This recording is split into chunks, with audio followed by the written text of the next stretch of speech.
തീർച്ചയായിട്ടും അമ്മയെ സംഘടനയിൽ ഇപ്പോൾ ഒരു സ്ത്രീകളുടെ നേതൃത്വം വന്നപ്പോൾ അതിനെ ഏറ്റവും കൂടുതൽ സപ്പോർട്ട് ചെയ്ത ആളാണ്. പക്ഷെ ഇപ്പൊ അവിടെ നടക്കുന്ന പ്രവണത എന്ന് പറഞ്ഞാൽ അതിൻ്റെ അകത്ത് ചില ആളുകളുടെ പ്രവൃത്തി, ഒരു സ്ത്രീ മറ്റൊരു സ്ത്രീയെ വളരെ മോശമായ രീതിയിൽ അപകീർത്തിക്കപ്പെടുന്ന രീതിയിലൊക്കെ സംസാരിക്കുകയും തെരുവിളിക്കുകയൊക്കെ ചെയ്യുമ്പോൾ സിനിമ എൻ്റെ ഉപജീവന മാർഗമാണെങ്കിൽ പൊളിറ്റിക്സ് എനിക്ക് ഒരു കമ്മിറ്റ്മെന്റ് ഇല്ല. ഞാനൊരു സക്സസ്ഫുൾ പൊളിറ്റീഷ്യൻ ആണോ എന്ന് ചോദിച്ചാൽ അല്ല, ഞാനൊരു സക്സസ്ഫുൾ സിനിമാക്കാരനാണോ എന്ന് ചോദിച്ചാലും അല്ല. അപ്പോൾ ഒരു സമൂഹത്തെ കാർന്നു തിന്നുന്ന ഒരു മഹാരോഗമാണ് വർഗീയത എന്നുള്ളത്. 100 കോടി ക്ലബ് എന്നൊക്കെ പറഞ്ഞ മലയാളത്തിൽ അതൊരിക്കലും കിട്ടത്തില്ലെന്ന് ഞാൻ പറഞ്ഞു കഴിഞ്ഞാൽ എന്നെ ട്രോൾ ചെയ്യാനും എന്നെ തെറി പറയാനും ആളുകളുള്ളത്. ഇന്ന് ഞാൻ എൻ്റെ സ്റ്റാൻഡിൽ മാറില്ല. എൻ്റെ അത്രയും എക്സ്പീരിയൻസ് ഒന്നും ഈ പറയുന്ന ആളുകൾക്കില്ലല്ലോ.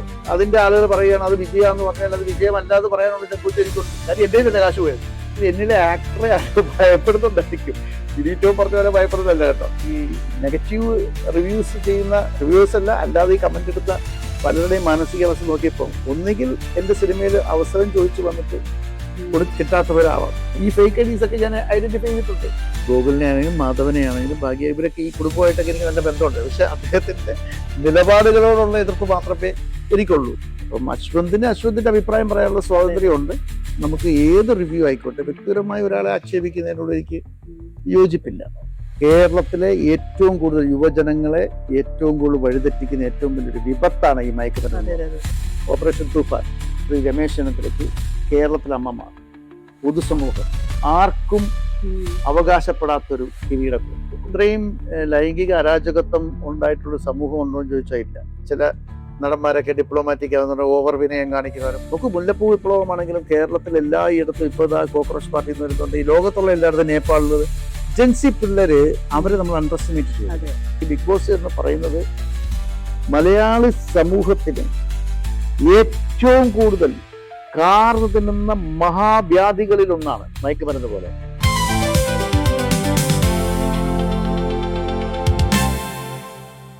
നമസ്കാരം. ദ 2AM മൈൻഡിന്റെ ഇന്നത്തെ എപ്പിസോഡിലേക്ക് ഏവർക്കും സ്വാഗതം. ഇന്ന് നമ്മോടൊപ്പം ഉള്ളത് MA നിഷാദാണ്. Welcome sir. First of all congratulations. കാരണം ലക്ക് എന്ന് പറഞ്ഞ സിനിമയ്ക്ക് കർണാടക ഫിലിമിന്റെ ഇന്റർനാഷണൽ അവാർഡ്, ഒപ്പം തന്നെ ശ്രീലങ്കൻ ഇന്റർനാഷണൽ അവാർഡൊക്കെ ലഭിച്ചിരിക്കുകയാണ്. അപ്പോൾ ആ വിജയത്തിലാണ് നിൽക്കുന്നത്. അപ്പോൾ ആ ഒരു സിനിമ എന്ന് പറയുന്നത് ഒരു ആനിമൽ മാൻ കോൺഫ്ലിക്റ്റ് എന്നാണ് ഞാൻ മനസ്സിലാക്കുന്നത്. ആ സിനിമയെക്കുറിച്ച് ഒന്ന് പറയാം. ലക്ക് എന്ന് പറയുമ്പം ഒരു ഇംഗ്ലീഷ് ടൈറ്റിലാണ്. LURK, ലക്ക്, പതിയിരിക്കുക എന്നുള്ളതാണല്ലോ. അപ്പം നമ്മളെ സംബന്ധിച്ചോളം ഏറ്റവും കൂടുതൽ ഇപ്പോൾ കറന്റിൽ നമ്മൾ സംസാരിക്കേണ്ട ഒരു വിഷയമാണ് ലക്ക്. നമ്മുടെ പ്രത്യേകിച്ച് വയനാട്, നിലമ്പൂർ, അതുപോലെ വയനാട് നിലമ്പൂർ മാത്രമല്ല കേരളത്തിലെ പല സ്ഥലങ്ങളും വനമേഖലയോട് അടുത്ത് നിൽക്കുന്ന ഗ്രാമങ്ങളിലും പട്ടണങ്ങളിലുമെല്ലാം അവിടുത്തെ ജനങ്ങൾ അനുഭവിക്കുന്ന ഒരു വലിയ വിഷയമാണ് ഈ വന്യജീവി ആക്രമണം. അതുമായിട്ട് ബന്ധപ്പെട്ട സംഭവം. അത് കൃഷി മാത്രമല്ല, ജീവന് പോലും അപകടകരമായ ഒരു, ഇപ്പം തന്നെ ഒരു ഈ ഇടയ്ക്ക് തന്നെ കാട്ടാനയുടെ ആക്രമണം കൊണ്ട് 3-4 പേര് മരിച്ചു. അപ്പോൾ ഇതൊരു വളരെ സോഷ്യൽ കോഴ്സുള്ള ഒരു വിഷയം. പക്ഷെ അതിനെ എൻ്റെ പകൽ നഗരം അതുപോലത്തെ സിനിമകളിൽ നിന്ന് വ്യത്യസ്തമായി കുറച്ചുകൂടി ജനകീയമായി, അതായത് കൊമേഴ്ഷ്യൽ എലമെൻ്റ് ഒക്കെയുള്ള ഒരു രീതിയിലാണ് ആ സിനിമ അണിയിച്ചൊരുക്കിയിരിക്കുന്നത്. അപ്പോൾ അതാണ് ആ സിനിമയെ പറ്റി പറയാനുള്ളത്. അതിൽ ഒരുപാട് താരങ്ങളുണ്ട്. അനുമോൾ ഒരു പ്രധാന കഥാപാത്രത്തെ അവതരിപ്പിക്കുന്നുണ്ട്. സൈജു കുറുപ്പ്, അജു വർഗീസ്, പ്രശാന്ത് അലക്സാണ്ടർ, TG രവിചന്ദ്രൻ, മഞ്ജു പിള്ള, ഞാനൊരു ക്യാരക്ടറെ ചെയ്യുന്നുണ്ട്. അങ്ങനെ ഒരുപാട് ബിജു സോപാൻ ഉൾപ്പെടെ ഒത്തിരി ആർട്ടിസ്റ്റുകൾ. പിന്നെ പ്രവാസികളായിട്ടുള്ള 3 സുഹൃത്തുക്കൾ, ബിജു കാസിമും ഫിറോസ് അബ്ദുള്ളയും നീത മനോജ്, അങ്ങനെ ഒരുപാട് പേരെ ഈ സിനിമയിലേക്ക് ഞാൻ കൊണ്ടുവന്നിട്ടുണ്ട്. അപ്പോൾ തീർച്ചയായിട്ടും എന്നെ സംബന്ധിച്ചിടത്തോളം എൻ്റെ തന്നെ ബാനറിൽ പ്രൊഡ്യൂസ് ചെയ്യുന്ന, കേരള ടോക്കീസിൻ്റെ ബാനറിൽ പ്രൊഡ്യൂസ് ചെയ്യുന്ന സിനിമയാണ് ലക്ക്. ലക്കിന് ഈ പറഞ്ഞ പോലെ താങ്കൾ സൂചിപ്പിച്ചതുപോലെ ഇന്റർനാഷണൽ ഫിലിം ഫെസ്റ്റിവൽ കർണാടകയിലും ശ്രീലങ്കയിലും ബെസ്റ്റ് ആക്ടർ കിട്ടി. അതോടൊപ്പം തന്നെ TG രവിചേട്ടന് മധ്യപ്രദേശിലെ വിദ്യാ ഫിലിം ഫെസ്റ്റിവലിൽ സപ്പോർട്ടിങ് ആക്ടർ കിട്ടി. പിന്നെ എഡിറ്റർ വിപിൻ മോഹന് കിട്ടി, വിപിൻ മണ്ണൂരിന് കിട്ടി. അതോടൊപ്പം തന്നെ നമ്മുടെ സൗണ്ട് ഡിസൈനർ ഗണേഷ് നാരായൺ. അപ്പം ജൂലൈ 24 ഞങ്ങൾ ഇങ്ങനെ റിലീസ് ചെയ്യാൻ പറ്റും. ഏറ്റവും ഭംഗിയാകട്ടെ, ഒരുപാട് പേരത് കാണട്ടെ, ആശംസകൾ. അതിനോടൊപ്പം തന്നെ പ്രൊഡ്യൂസറാണ്, റൈറ്ററാണ്, ആക്ടറാണ്, ഡയറക്ടറാണ്, എല്ലാ റോളും. അതിനോടൊപ്പം ഈ സിനിമയിൽ പ്രത്യേകിച്ച് ഒരു പാട്ട് പാടിയിട്ടുണ്ട് അല്ലേ? അങ്ങനെയൊന്നുമില്ല. ഈ സിനിമയില് ഒരു സിറ്റുവേഷനിൽ ഒരു സംഘഗാനമാണ്. സംഘഗാനം എന്ന് പറഞ്ഞാൽ അത് രസകരമായ ഒരു മനോമഞ്ചത്തിന്റെയാണ് ലിറിക്സ്. മിനീഷ് തമ്പാനാണ് ആ പാട്ട് മ്യൂസിക് ചെയ്തിരിക്കുന്നത്. പിന്നെ പ്രകാശ് അലക്സിന്റെ 2 പാട്ടുകൾ വേറെ ഉണ്ട്. അപ്പൊ ഈ സിനിമയിൽ സുദീപും നസീറും കൂടെ ഞാൻ പാടിയെന്ന് മാത്രമേ ഉള്ളൂ. ഞാനും എന്റെ പോർഷൻ ഞാനാ പാടി, എന്റെ അഭിനയിക്കുന്ന പോർഷൻ ഞാൻ പാടിയെന്ന് മാത്രമേ ഉള്ളൂ. പിന്നെ ഇതിനകത്തൊരു പ്രത്യേകത, ലേക്ക് എന്ന് പറഞ്ഞ മൂവി ഞങ്ങൾ ഇതിനകത്തൊരു പ്രൊമോഷണൽ വീഡിയോ ആയിട്ട് ഞങ്ങൾ ഒരു പാട്ട് ചെയ്തിട്ടുണ്ട്. ജാസി ഗിഫ്റ്റ് ആണ് അത് പാടിയിരിക്കുന്നത്. വിനോദ് എൻ്റെ സുഹൃത്തുണ്ട്, അദ്ദേഹമാണ് AI സ്പെഷ്യലിസ്റ്റ് ചെയ്തിരിക്കുന്നത്. അപ്പം എല്ലാ ആർട്ടിസ്റ്റുകളും ഉൾപ്പെടുത്തുന്നത്. മലയാളത്തിൽ ആദ്യമായിട്ടാണ് ഒരു പ്രൊമോഷണൽ വീഡിയോ സിനിമയുടെ AI സോങ് വരാൻ പോകുന്നത്. പിന്നെ അല്ലാതെ വേറൊരു സിനിമ, അത് പ്രകാശ് അലക്സ് ആണ് അതിൻ്റെ. അത് ഇംഗ്ലീഷ് സോങ് ആണ്, ജുബിൻ ജേക്കബ് ആണ് അതിന്റെ ലിറിക്സ്.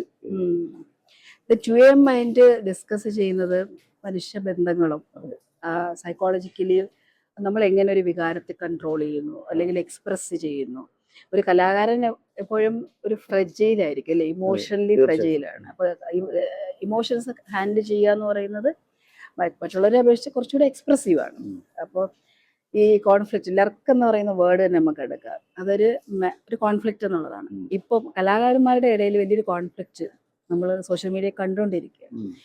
ഒരു നേതൃത്വ നിരയിലേക്ക് വരുമ്പോൾ, ലീഡർഷിപ്പിലേക്ക് വരുമ്പോൾ, ഒരു അസോസിയേഷൻ, ഇപ്പൊ അമ്മ അസോസിയേഷൻ തന്നെ നമുക്ക് സംസാരിക്കാം, വരുമ്പോൾ ആ നേതൃനിരയിൽ എത്തി നിൽക്കുന്നവർക്ക് ഒരു ആർട്ടിസ്റ്റ് ആണെന്നുള്ളത് മാത്രം ഒരു ക്വാളിറ്റി മതിയോ, അതോ ഒരു ലീഡർഷിപ്പും ഡിസിഷൻ മേക്കിങ്ങും ഇമോഷണൽ മാനേജ്മെന്റ് എന്നൊക്കെ ഉള്ള തലത്തിലേക്കും കൂടെ അവർ ഉയർന്നാലല്ലേ ആ ഒരു പൊസിഷന് അർഹിക്കുന്ന രീതിയിൽ അവർക്ക് റിസൾട്ട് കൊടുക്കാൻ പറ്റുള്ളൂ. തീർച്ചയായിട്ടും സൈക്കോളജി ഡീൽസ് വിത്ത് സയന്റിഫിക് ആയിട്ടുള്ള ഒരു മൈൻഡ് ആൻഡ് ബിഹേവിയർ ആണല്ലോ ഈ സൈക്കോളജിയിലായിട്ട്. സൈക്കോളജി എനിക്ക് ഭയങ്കര ഇഷ്ടമുള്ള ഒരു സബ്ജക്റ്റ് ആണ്. അപ്പൊ മാൻ ഒരു ഒബ്സർവേഷൻ ആണ് ജോലി, ഒരാളെ ഒബ്സർവ്. ഇപ്പൊ താങ്കൾ ഒരു സൈക്കോളജിസ്റ്റ് ആണ്, ഡോക്ടറാണ്, എല്ലാ തരത്തിലും എനിക്ക് വർഷങ്ങളായിട്ട് അറിയാവുന്നതാണ്. അപ്പൊ താങ്കളോട് സംസാരിക്കുമ്പോഴും ഐ യൂസ് ടു ഒബ്സർവ് ചെയ്യും. അപ്പൊ ഒരു കലാകാരൻ അല്ലെങ്കിൽ ഒരു സംവിധായകൻ, ഞാൻ വലിയൊരു കലാകാരനെന്ന് പറയുന്നതിന് അർത്ഥമില്ല. അത് ജനം തീരുമാനിക്കേണ്ടതാണ്. എന്നെ ഇഷ്ടപ്പെടുന്നവരുണ്ടാവാം, എന്നെ എതിർക്കുന്നവരുണ്ടാവും. എന്റെ സൃഷ്ടികൾ വളരെ മോശമാണെന്ന് പറയുന്നവരുണ്ടാവും, എന്റെ സൃഷ്ടികളെ ഇഷ്ടപ്പെടുന്നവരുമുണ്ട്.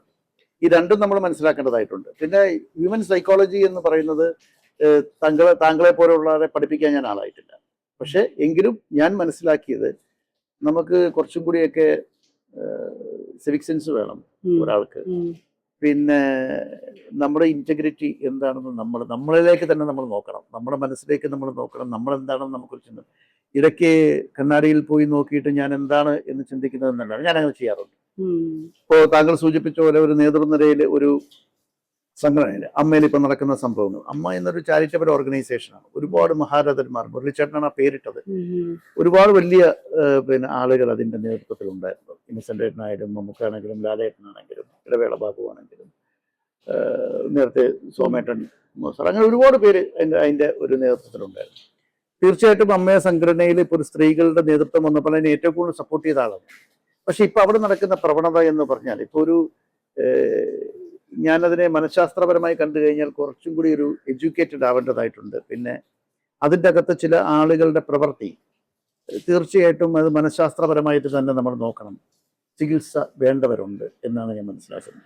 കാരണം സ്ത്രീകൾ നേതൃത്വം നൽകുന്ന ഒരു സംഘടനയിൽ ഒരു സ്ത്രീക്കുണ്ടാകുന്ന ദുരഭിമാനവും, അതോടെ തന്നെ ഒരു സ്ത്രീ മറ്റൊരു സ്ത്രീയെ വളരെ മോശമായ രീതിയിൽ അപകീർത്തിക്കപ്പെടുന്ന രീതിയിലൊക്കെ സംസാരിക്കുകയും തെരുവിളിക്കുകയൊക്കെ ചെയ്യുമ്പോൾ ആർക്കാണ് ഇതിന്റെ പ്രശ്നം എന്നുള്ളത് അവർ മനസ്സിലാക്കുന്നില്ല.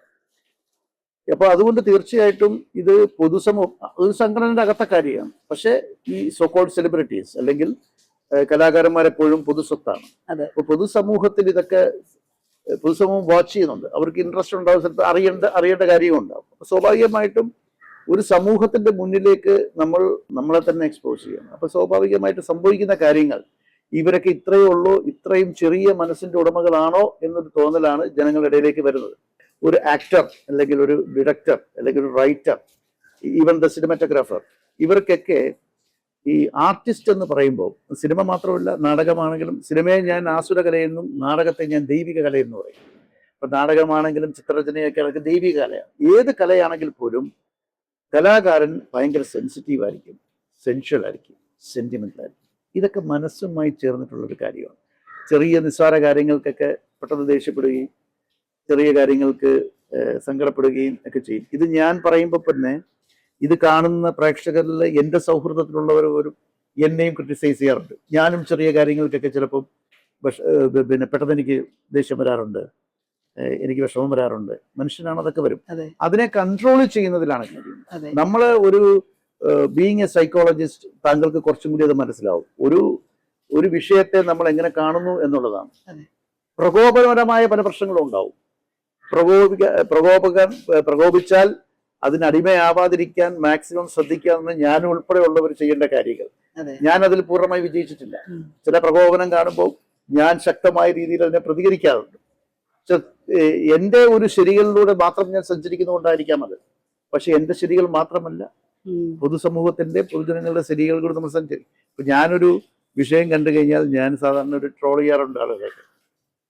ആ സമയത്ത് ഞാൻ വ്യക്തിപരമായിട്ടല്ല, ഒരു നിലപാടിനെയാണ് ഞാൻ ഒരു സർക്കാസ്റ്റിക് ആയിട്ട് പറയുന്നത്. അതിനെ തിരിച്ചുള്ള കമന്റ്സ് കംപ്ലീറ്റ് വ്യക്തിപരമായിട്ടും അത്തരം ഒരു ഇപ്പോഴത്തെ സമൂഹത്തിൽ സംഭവിക്കുന്ന ജീർണതയുടെ പ്രതിഫലനമായിട്ട് മറ്റു തരത്തിൽ മറ്റേ കളറൊക്കെ കൊടുത്ത് സംസാരിക്കുന്ന കാണുമ്പോൾ ഒരു മനഃശാസ്ത്രമായ ഒരു സമീപനം ഈ സമൂഹത്തിനും ആവശ്യമാണ്. ഒരു അവയർനെസ് ആവശ്യം. തീർച്ചയായിട്ടും. നമ്മുടെ അടുത്ത സംസ്ഥാനം തമിഴ്നാട്. അദ്ദേഹം ഒരു കലാകാരൻ, അറിയാം. ഇപ്പം ജനങ്ങൾ ഹൃദയത്തിലേക്ക് ഏറ്റെടുത്തു. അതിനൊരു കാരണമുണ്ട്.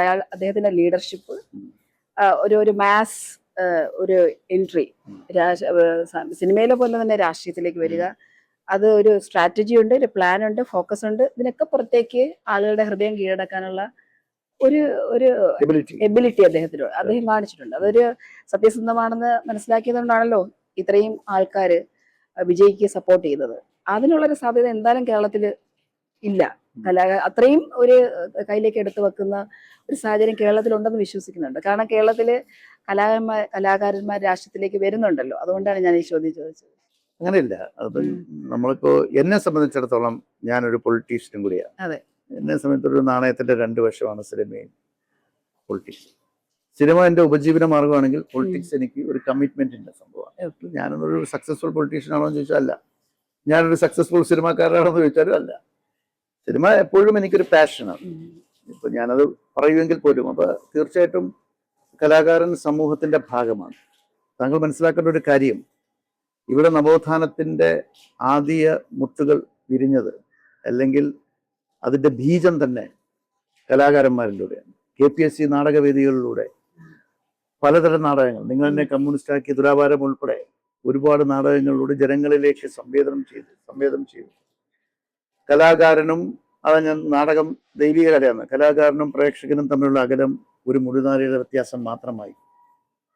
കേരളത്തിലെ അങ്ങോളം ഇങ്ങോളം പല നാടകങ്ങളിലൂടെ നവോത്ഥാനത്തിന്റെ വിത്തുകൾ പാവുകയും പിന്നീട് കേരളം ഒരു പുരോഗമന സംസ്കാരം വളർത്തിയെടുക്കുകയും ചെയ്തു. തീർച്ചയായിട്ടും കലാകാരന്മാരുടെ അവരുടെ ഒരു പ്രസൻസ്, അല്ലെങ്കിൽ അവരുടെ ഒരു കോൺട്രിബ്യൂഷൻ ഭയങ്കരമാണ്. പിന്നീട് ആ കലാകാരന്മാരെ എത്ര പേരെ രാഷ്ട്രീയത്തിൽ ഉപയോഗിച്ചിട്ടുണ്ട് എന്ന് എനിക്കറിയില്ല. ഓഫ്കോഴ്സ് CPM ചെയ്യുന്നുണ്ട്, കോൺഗ്രസും ചെറിയ രീതിയിലൊക്കെ ചെയ്യുന്നുണ്ട്, ഇല്ലെന്ന് ഞാൻ പറയുന്നില്ല. പക്ഷെ ഒരു കലാകാരൻ ഒരിക്കലും ഒരു വർഗീയവാദിയാവും. ഒരു കലാകാരൻ എപ്പോഴും പൊതുസമൂഹത്തിനോട് ചേർന്ന് നിൽക്കണം. അവന്റെ കണ്ണുകൾ എപ്പോഴും തുറന്നിരിക്കണം, കാതുകളും തുറന്നിരിക്കണം. ചുറ്റും നടക്കുന്ന വിഷയങ്ങളെ പറ്റി അവൻ പ്രതികരിക്കണം. കാര്യം ജനങ്ങൾ പ്രതീക്ഷയോടെ നോക്കുന്നത് കലാകാരന്മാരെയാണ്. കക്ഷി രാഷ്ട്രീയത്തിന് അതീതമായ ഒരു രാഷ്ട്രീയത്തിൽ വിശ്വസിക്കാം, ഒരു പുരോഗമന ചിന്താഗതിക്കാരന് അങ്ങനെ നിൽക്കാം. അതല്ല, കുറച്ചുകൂടി ലിബറലായിട്ട് ചിന്തിക്കുന്നവർക്ക്, ഒരു നെഹ്റുവിയൻ സോഷ്യലിസം മനസ്സിൽ കൊണ്ടു നടക്കുന്നവർക്ക് അങ്ങനെ ചെയ്യാം. പക്ഷെ ഫാസിസ്റ്റ് ചിന്തകളുമായി നിൽക്കാൻ ഒരു കലാകാരൻ പാടില്ല. കാര്യം ഫാസിസ്റ്റ് ചിന്തയായിട്ട് വരുമ്പോൾ അവരിൽ വർഗീയത വരും. ആ വർഗീയത ഒരു മഹാവിപത്താണ്. അപ്പോൾ ഒരു സമൂഹത്തെ കാർന്നു തിന്നുന്ന ഒരു മഹാരോഗമാണ് വർഗീയത എന്ന് പറയുന്നത്. ഒരു കലാകാരനെ സംബന്ധിച്ചിടത്തോളം അയാള് സമൂഹത്തിന്റെ പൊതുസ്വത്താണ്. അപ്പൊ തീർച്ചയായിട്ടും അയാൾക്കൊരു കമ്മിറ്റ്മെന്റ് ഉണ്ടായിരിക്കണം സമൂഹത്തോട്. അപ്പൊ താങ്കൾ ചോദിച്ചപോലെ തമിഴ്നാട് പോലെ കേരളമാവോ എന്ന് ചോദിച്ചാൽ, അയാളും ഈ സമൂഹത്തിന്റെ ഒരു ഭാഗമല്ലേ. ഒരു നല്ല കലാകാരന് ഒരു നല്ല മന്ത്രി ആയിക്കൂടായില്ല, നല്ല MLA അങ്ങനെയൊക്കെ തെളിയിച്ചവരൊക്കെ ഉണ്ടല്ലോ. ചോദ്യം അങ്ങനെ നിൽക്കട്ടെ എന്നുള്ളതാണ് എനിക്ക് പറയാനുള്ളത്. Thank you. നമ്മള് സാറ് പറഞ്ഞു കലാകാരൻ സമൂഹത്തിന്റെ സ്വത്താണ്. ഏറ്റവും വിഷ്വലി ഇൻഫ്ലുവൻസ് ചെയ്യുന്ന ഒരു മീഡിയയാണ് സിനിമ എന്ന് പറയുന്നത്. അപ്പൊ സിനിമക്കാര് അത്രത്തോളം കാരണം അക്സെപ്റ്റ് ചെയ്യുന്നത് കൊണ്ടാണ് സിനിമകൾ വിജയിക്കുന്നത് തന്നെ. ഈ അടുത്ത കാലത്ത് ഞാൻ കണ്ട ഒരു ട്രെൻഡ് എന്ന് പറയുന്നത്, ഒരു സിനിമ റിലീസ് ചെയ്ത് കഴിഞ്ഞാൽ 100 കോടി ക്ലബിൽ കയറി, അല്ലെങ്കിൽ ക്ലബിലേക്ക് എത്തുന്നു, 85 കോടി ആയി അച്ചീവ് ചെയ്തു എന്ന് പറഞ്ഞൊരു ട്രെൻഡ്, ഒരു പ്രൊപ്പഗാൻഡ എന്ന് വേണമെങ്കിൽ പറയാമോ എന്ന് എനിക്കറിയില്ല, ആ രീതിയിലേക്ക് വരുന്നുണ്ട്. അതിന്റെ പിന്നിൽ എല്ലാവരും ഇതിപ്പോൾ ആക്ടേഴ്സ് ആണെങ്കിലും ടെക്നീഷ്യൻസ് ആണെങ്കിലും ഡയറക്ടേഴ്സ് ആണെങ്കിലും ഇത് പറയുന്നതിന്റെ പിന്നിൽ അവർക്കൊരു ലക്ഷ്യം ഉണ്ടായിരിക്കാം. കാരണം വെള്ളം പോലുള്ള ഒരു സിനിമയുമായി ബന്ധപ്പെട്ട കുറച്ച് കാര്യങ്ങൾ നമ്മൾ സോഷ്യൽ മീഡിയയിലൂടെ കണ്ടതാണ് ഈ അടുത്ത കാലത്ത്. അപ്പൊ ഇത് വിജയിക്കുന്ന ആളോടൊപ്പം, അല്ലെങ്കിൽ അത്രയും വലിയൊരു സക്സസ് ഒരു സംഭവത്തോടൊപ്പം ഞാൻ നിൽക്കുന്നു എന്ന് കാണിക്കാൻ ആണോ ഈ ഗ്രോസ് വാല്യൂ എടുത്ത് പറയുന്നത്, അല്ലെങ്കിൽ അങ്ങനെ ഒരു ട്രെൻഡ് ഉണ്ട് എന്ന് തോന്നിയിട്ടുണ്ടോ? ഇതിനകത്ത് ഈ സോഷ്യൽ മീഡിയ ആണ് ഇപ്പം എല്ലാ കാര്യത്തിലും മുന്നിൽ. ഇപ്പോൾ തീർച്ചയായിട്ടും ജനം പഴയ പോലെ പത്രം വായിക്കുന്നുമില്ല. അവരൊക്കെ അവരുടെ പിന്നെ ഫിംഗർ ടിപ്സിലൂടെ അവർക്ക് ലോകം മുഴുവൻ കാണാം. അത് കാലാനുസൃതമായ മാറ്റമാണ്. ഒരു ഡിജിറ്റൽ വേൾഡിലാണ് നിങ്ങളും ഞാനും ജീവിക്കുന്നത്. സ്വാഭാവികമായിട്ടും ഇത്തരം കാര്യങ്ങളൊക്കെ വരുമ്പോൾ ഒരു മാർക്കറ്റിംഗ് സ്ട്രാറ്റജിയുടെ ഭാഗമായിട്ട് ഇത്ര ക്ലബ്ബ് കയറിയിട്ടുണ്ട്. ഞാൻ ഒരു ഇന്റർവ്യൂവിൽ പറഞ്ഞു, ഈ 100 കോടി ക്ലബ്ബ് എന്നൊക്കെ പറഞ്ഞ മലയാളത്തിലൊരു 3.5 കോടി ജനങ്ങളെ ഉള്ളൂ എന്ന്. അതിൽ സിനിമ മസ്റ്റായിട്ട് പോകുന്നത്, കാണാൻ പോകുന്ന 10-20% കാണത്തുള്ളൂ. അപ്പം ഇപ്പം 35 ലക്ഷം ആളുകൾ കണ്ടാൽ, 35 ലക്ഷം ആളുകൾ കണ്ടാൽ എത്ര കോടി നമുക്ക് വരും? 100 രൂപ ടിക്കറ്റ് ആണെങ്കിൽ 35 കോടി, അല്ലെങ്കിൽ 200 രൂപ ടിക്കറ്റ് ആണെങ്കിൽ 70 കോടി. ഓക്കെ, അപ്പോൾ ആ 70 കോടി എന്ന് പറയുന്നത് നെറ്റാണോ ഗ്രോസ് ആണോ എന്നുള്ളൊരു സംഭവമുണ്ട്. പ്രൊഡ്യൂസറുടെ കയ്യിൽ 100 കോടി കിട്ടുന്നുണ്ടോ? അതൊരിക്കലും കിട്ടത്തില്ലെന്ന് ഞാൻ പറഞ്ഞു. എന്നെ ട്രോൾ ചെയ്യാനും എന്നെ തെറിവരാനും ആളുകളുള്ളത്. ഇന്ന് ഞാൻ എൻ്റെ സ്റ്റാറ്റസ് മാറില്ല. കാരണം ഞാൻ നിർമ്മാതാവായിരുന്നു. എനിക്കറിയാം, ഞാൻ എൻ്റെ 25ാമത്തെ വയസ്സിൽ ഡയറക്ഷൻ പഠിക്കാൻ വേണ്ടി എഞ്ചിനീയറിംഗ് കഴിഞ്ഞിട്ട് ശ്രീ മമ്മൂട്ടിയെ നായകനാക്കി സത്യനന്ദിക്കാട് സംവിധാനം ചെയ്ത ഒരാൾ മാത്രം എന്ന സിനിമയിലൂടെ വന്നാൽ എൻ്റെ അത്രയും എക്സ്പീരിയൻസ് ഒന്നും ഈ പറയുന്ന ആളുകൾക്കില്ലല്ലോ. ഇരുന്ന് കുത്തുന്നവർക്കില്ലല്ലോ. എനിക്കല്ലേ അറിയാവുള്ളൂ. പറയുന്നവർ പറയട്ടെ. പക്ഷെ കണ്ണ് തുറന്നത് കാണുക. നമ്മളുടെ ഈ പറയുന്ന ഈ ജിജ്ഞാസ എന്തിനാണെന്ന് എനിക്ക് മനസ്സിലാവുന്നില്ല. അതിൽ കുറേ ചെറുപ്പക്കാർ, അവർക്ക് ക്രിയാത്മകമായി ചിന്തിക്കാൻ ഒരുപാട് അവസരങ്ങളുള്ളപ്പോഴും ആരോ എടുത്ത പടത്തിൽ തീർച്ചയായിട്ടും അവരുടെ ഇഷ്ടപ്പെട്ട നടനുണ്ടാവാം. ആ പടത്തിന്റെ നിർമ്മാതാവിന് 100 കോടി ക്ലബിട്ട് ഇയാൾക്ക് എന്താ സംഭവിക്കാൻ പോകുന്നത്? ഒരു ചോദ്യം അവിടെ അവശേഷിക്കുന്നുണ്ട്. അപ്പൊ 100 കോടി ക്ലബ്ബ് എന്ന് പറയുമ്പോൾ സ്വാഭാവികമായിട്ടും പ്രൊഡ്യൂസറുടെ കയ്യിൽ 100 കോടി കിട്ടിയോ? ഹിന്ദിയിലുണ്ടാവാം, തമിഴിലുണ്ടാവാം, തെലുങ്കിലുണ്ടാവാം. ഞാൻ ഇതിനൊന്നും ഞാൻ എതിർക്കുന്നില്ല, ഉണ്ടാവാം. പക്ഷെ ലോജിക്കലി ചിലത് ചിന്തിക്കുമ്പോഴത്തേക്കിന് അങ്ങനെ കിട്ടാൻ വഴിയില്ല എന്നാണ് ഞാൻ പഠിച്ചു വെച്ചിരിക്കുന്നത്. ഗ്രോസ് കളക്ഷൻ ചിലപ്പോൾ ഉണ്ടാവാം, ഗ്രോസ് നെറ്റോട്ട്. അതിൽ നിന്ന് എത്ര പെർസെൻറ്റേജ് ആണ് ഈ ആൾക്ക് കിട്ടുന്നത്? ഡിസ്ട്രിബ്യൂട്ടർക്ക് കിട്ടുന്ന കാശ്. ഇപ്പോൾ ഫോർ എക്സാമ്പിൾ, ഞാനൊരു നിർമ്മാതാവാണ്. താങ്കളെ ഞാനൊരു പടം ഡിസ്ട്രിബ്യൂട്ട് ചെയ്യാൻ ഏൽപ്പിക്കുന്നു. താങ്കൾക്ക് ഞാനൊരു ശമ്പളം തരുന്നു. താങ്കൾ ഡിസ്ട്രിബ്യൂട്ട് ചെയ്ത് കഴിയുമ്പോൾ തിയേറ്ററിൽ നിന്ന് കിട്ടുന്ന 10-15% താങ്കൾക്ക് കിട്ടും. താങ്കൾക്ക് മുടക്കില്ലെങ്കിൽ ആ 15% കഴിഞ്ഞ് കിട്ടുന്ന 100-ൽ 85 രൂപയാണ് കിട്ടുന്നതെങ്കിൽ, അല്ല 100-ൽ ഒരു 10-25-27% ടാക്സ് പോകും, 30 പോകും. പിന്നെ കിട്ടുന്ന 70. അതിൽ നിന്ന് 60% ഡിസ്ട്രിബ്യൂട്ടർ കിട്ടുന്നത് ഫസ്റ്റ് വീക്ക്. അത് കഴിഞ്ഞ് പിന്നെ 55-45 പിന്നെ 50 പൊട്ടിയ 40 കിട്ടത്തുള്ളൂ. അപ്പൊ ഈ 60% 100 രൂപ കിട്ടിയത് വെച്ചോ, ടാക്സ് വിടും, ടാക്സിന്റെ 100 രൂപ കിട്ടിയാൽ 60 രൂപയാണ് ഡിസ്ട്രിബ്യൂട്ടർ കിട്ടുന്നത്. ഡിസ്ട്രിബ്യൂട്ടർ അതിനകത്തുള്ള 15% കൂടി കഴിഞ്ഞാലാണ് പ്രൊഡ്യൂസർ കിട്ടുന്നത്. എനിക്ക് എത്ര ആലോചിച്ചിട്ടും മനസ്സിലാവുന്നില്ല, എന്റെ കഴിവുകളായിരിക്കും. അപ്പൊ അതുകൊണ്ട് ഞാൻ പറഞ്ഞതേ ഉള്ളൂ, അതൊക്കെ ഒരു ബിസിനസ് സ്ട്രാറ്റജിയുടെ ഭാഗമായിട്ടാണ്. ഒരു പ്രൊഡ്യൂസറും കൂടെ ആണ്. ഞാനിപ്പോ നിർമ്മിച്ചിട്ടുണ്ടെന്നോ ഞാൻ വിതരണം ചെയ്തിട്ടുണ്ടെന്നോ ഞാൻ സിനിമയിലെ വലിയ സംഭവമാണെന്നോ പറയാൻ ഞാൻ ആളല്ല. ഞാനൊന്നുമല്ല. ഞാൻ ഇപ്പോഴും സിനിമ പഠിച്ചുകൊണ്ടിരിക്കുന്നതേ ഉള്ളൂ. അപ്പൊ ഞാനെന്തോ ഒരു ക്രാപ്പ് മൂവീസും എടുത്തിട്ടുണ്ട്, നല്ലതെന്ന് എനിക്ക് തോന്നുന്ന മൂവീസും എടുത്തിട്ടുണ്ട്. ഇപ്പൊ വൈരവും പകലും ആയുധവും മധുരബസും പോലെയുള്ള സിനിമകൾ വിസ്മരിച്ചുകൊണ്ട് ഞാൻ ചെയ്യുന്ന സിനിമകളെ വളരെ മോശമായിട്ട് ഡീഗ്രേഡ് ചെയ്യുന്നൊരു വലിയ സമൂഹം ഇവിടെ ഉണ്ട്. സിനിമ എന്ന് പറയുന്നത് കാഴ്ചക്കാരന്റെ, താങ്കൾ പറഞ്ഞ സൈക്കോളജിക്കലായിട്ട് വന്ന കാഴ്ചക്കാരന്റെ മനസ്സാണ്. അവൻ ഒരു തിയേറ്ററിൽ പോയി നിൽക്കുമ്പോൾ അവന്റെ മാനസികമായ ഒരു വിഷയം ഉണ്ട്. ഇപ്പൊ ഞാൻ കാണുന്ന പോലെ ആയിരിക്കില്ല, എൻ്റെ പെർസ്പെക്റ്റീവിലായിരിക്കില്ല താങ്കൾ കാണുന്നത്. അപ്പോൾ സ്വാഭാവികമായിട്ടും ഇപ്പം ഞാനിപ്പോൾ ആരോടെങ്കിലും വഴക്കുറിച്ചിട്ടാണ് സിനിമ കാണാൻ വരുന്നതെന്ന് പറഞ്ഞാൽ എന്നെ മതിക്കുന്ന എന്തെങ്കിലും ഉണ്ടെങ്കിലേ എനിക്ക് ഇഷ്ടപ്പെടുത്തും. താങ്കൾ ഭയങ്കര റിലാക്സ്ഡ് ആയിട്ട് വരുമ്പോൾ താങ്കൾക്ക് എന്ത് കോമഡി കണ്ടു കഴിഞ്ഞാലും, പഴത്തി കാൽ ചവിട്ടി വീഴുന്ന കണ്ടാലും താങ്കൾ കൈയടിക്കും. താങ്കൾ കൈയടിക്കുന്നത് കണ്ട് താങ്കളെ ഞാൻ കുറ്റപ്പെടുത്തിയിട്ടോ, ഞാൻ കൈയടിക്കാതെ കിടക്കുന്നത് കൊണ്ട് താങ്കൾ എന്നെ കുറ്റപ്പെടുത്തിയിട്ടോ കാര്യമില്ല. അത് ഓരോരുത്തരുടെ വ്യക്തിപരമായ കാര്യമാണ്. അപ്പോൾ ഈ സിനിമ എന്ന് പറയുമ്പോഴത്തേക്കിന് ഇപ്പോൾ റിവ്യൂസിലൊക്കെ വരുന്ന ഒരുപാട് പേര് എന്നെ ഇൻസൾട്ട് ചെയ്ത് സംസാരിക്കാറുണ്ട്. ഞാൻ അതിനെ മൈൻഡ് ചെയ്യാറില്ല. അത് അവരുടെ ഇഷ്ടം, അതെ. അവരുടെ ഉപജീവനം. ഇപ്പോൾ എന്നെ സംബന്ധിച്ചിടത്തോളം ഇപ്പോൾ പകൽ എന്ന് പറഞ്ഞ സിനിമ എനിക്ക് എൻ്റെ ഹൃദയത്തോട് ഏറ്റവും ഇഷ്ടപ്പെട്ട സിനിമയാണ്. അതൊരു കാലിക പ്രാധാന്യമുള്ള സിനിമയാണ്. ഇവിടുത്തെ നിരൂപകർ ഒന്നടങ്കം പറഞ്ഞു ഒരുപാട് അക്ലമേഷൻസ് കിട്ടിയ സിനിമയാണ്. ആ സിനിമ എൻ്റെ മികച്ച സിനിമയാണ്. അതിനെ വിസ്മരിച്ചുകൊണ്ട് അല്ലെങ്കിൽ അത് കാണാത്തവരാണ് ഏറ്റവും കൂടുതൽ. പൃഥ്വിരാജിന് ആ സമയത്ത് സ്റ്റേറ്റ് അവാർഡിന് വാസ്തവം പകലുമാണ് പരിഗണിക്കപ്പെട്ടത്. പൃഥ്വിരാജ് ഏറ്റവും മനോഹരമായിട്ട് അഭിനയിച്ചു. അന്ന് പൃഥ്വിരാജിന് വിലക്കുകളുണ്ടായിരുന്നു. ആ സമയത്താണ് ധൈര്യപൂർവ്വം പൃഥ്വിരാജിനെ വെച്ച് പടം ചെയ്തത്. അപ്പം പിന്നെ നഗരമാണെങ്കിലും വൈരമാണെങ്കിലും ആയുധമാണെങ്കിലും മധുരബസാണെങ്കിലും കിണറാണെങ്കിലും അപ്പം ഈ സിനിമകളൊക്കെ ഞാൻ സമൂഹത്തോട് സംവേദിച്ചിട്ടുണ്ട്. ഇതൊക്കെ ചിലപ്പം വൈരവും ആയുധവും ഒക്കെ സാമ്പത്തികമായിട്ടും വലിയ നേട്ടം ഉണ്ടാക്കിയ സിനിമകളാണ്. എൻ്റെ സിനിമകളൊക്കെ ഒരു നിശ്ചിത ഇതിൽ കൂടുതൽ കോസ്റ്റിൽ കൂടുതൽ ഞാൻ ചെയ്യാറില്ല. കാര്യം ഞാൻ പ്രൊഡ്യൂസറേയും കൂടി കാണാം. ഞാൻ പ്രൊഡ്യൂസർ ആയിരുന്ന ഒരാളായതുകൊണ്ട് അതിൻ്റെ ബുദ്ധിമുട്ട് എനിക്കറിയാം. ഒരാൾ മാത്രം കഴിഞ്ഞിട്ട് ഞാൻ ചെയ്ത ഡ്രീംസ് 8 നില പൊട്ടി. എൻ്റെ കയ്യിൽ നിന്ന് എന്തെല്ലാം നഷ്ടം ഉണ്ടായിട്ടുണ്ടെന്ന് എനിക്കേ അറിയത്തുള്ളൂ. അതെ, നല്ല പാട്ടുകൾ ഉണ്ടായിട്ടുണ്ട്.